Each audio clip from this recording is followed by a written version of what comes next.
tunay na ina ni Isabel Ablan na si Gladys Servolacos may pakiusap sa publiko. Marami ng balita ang naglabasan tungkol sa biglaang pagpanaw ni Isabel Ablan.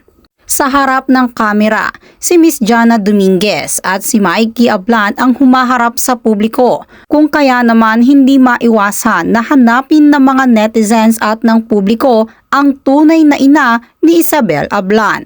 Pribado ang IG ni Miss Gladys at iilan lamang ang ina-accept nito upang makita ang kanyang personal social media account. Kabilang na nga dito ang celebrity na naging stepmother ni Isabel Ablan na si Iwa Moto.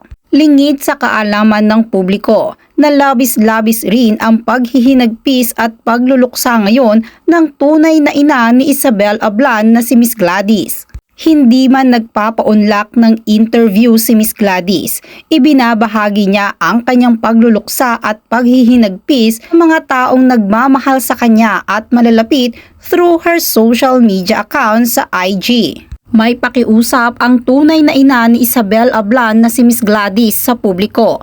Ani ni Miss Gladys, "Dear friends and well-wishers, I kindly request that we refrain from making unnecessary comments about the passing of my child and her personal life during this difficult time. Let us come together in kindness and support for one another. It's not a matter of who loved her more or less. We didn't know each other personally. I hope that we can find the humanity within us to respect each other's lives. Yes, I am her mother, and she has stepmothers. She was not adopted. We loved her the best way we knew how. However, we're not perfect, and we made mistakes in life. But our daughter did not judge us, so please know your place. No one has the right to judge anyone.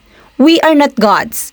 I hope you'll find it in your heart to do the right thing. Thank you for your understanding and compassion during this challenging time. Sincerely, Gladys." Nagkomento nga dito ang isa sa itinuturing na stepmother ni Isabel Ablan na si Miss Iwa Moto. Ani ni Iwa, "Very well said.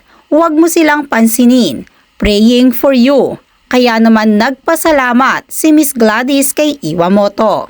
Ayon mismo kay Miss Gladys, ang tunay na ina ni Isabel ay marami siyang nababasa na masasakit na salita at komento nang mawalay ang kanyang anak sa kanya na si Isabel Ablan. Hindi isang celebrity si Miss Gladys, kung kaya naman hindi ito sanay sa mga interview katulad ng ginagawa ni Miss Jana Dominguez. Ayon pa kay Miss Gladys ay nais niyang panatilihin ang kanyang pribadong buhay sa kabila ng kanyang masakit na karanasan sa pagpanaw ng kanyang anak na si Isabel. Sa video nga na ginawa ni Miss Gladys na ibinahagi niya sa kanyang social media, kasama ang mga larawan kung saan nagbabanding sila ng kanyang anak na si Isabel. Sa kanyang caption, ani ni Miss Gladys, "Cherishing every moment we had together. You brought so much love into our lives, and your memory will forever shine in our hearts.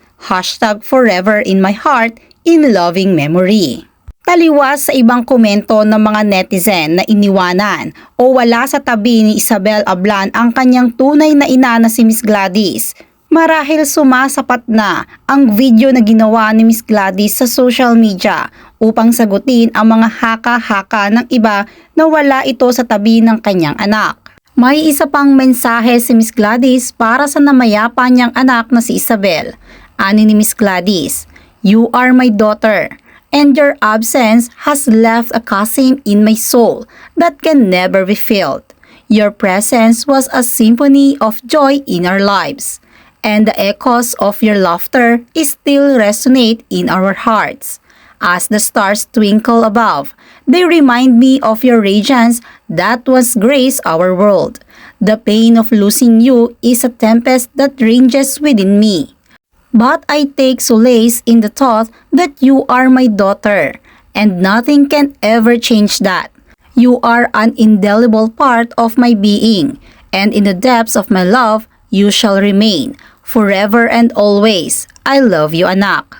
Hindi man nagpapa-interview si Miss Gladys upang lumantad sa publiko, nais pa rin niyang iparating sa publiko na hindi niya pinabayaan at masakit para sa kanya ang biglaang pagpanaw ni Isabel Ablan, ang kanyang anak. Kung kaya naman pakiusap ni Miss Gladys na itigil na ang masasakit na komento tungkol sa kanyang anak na si Isabel.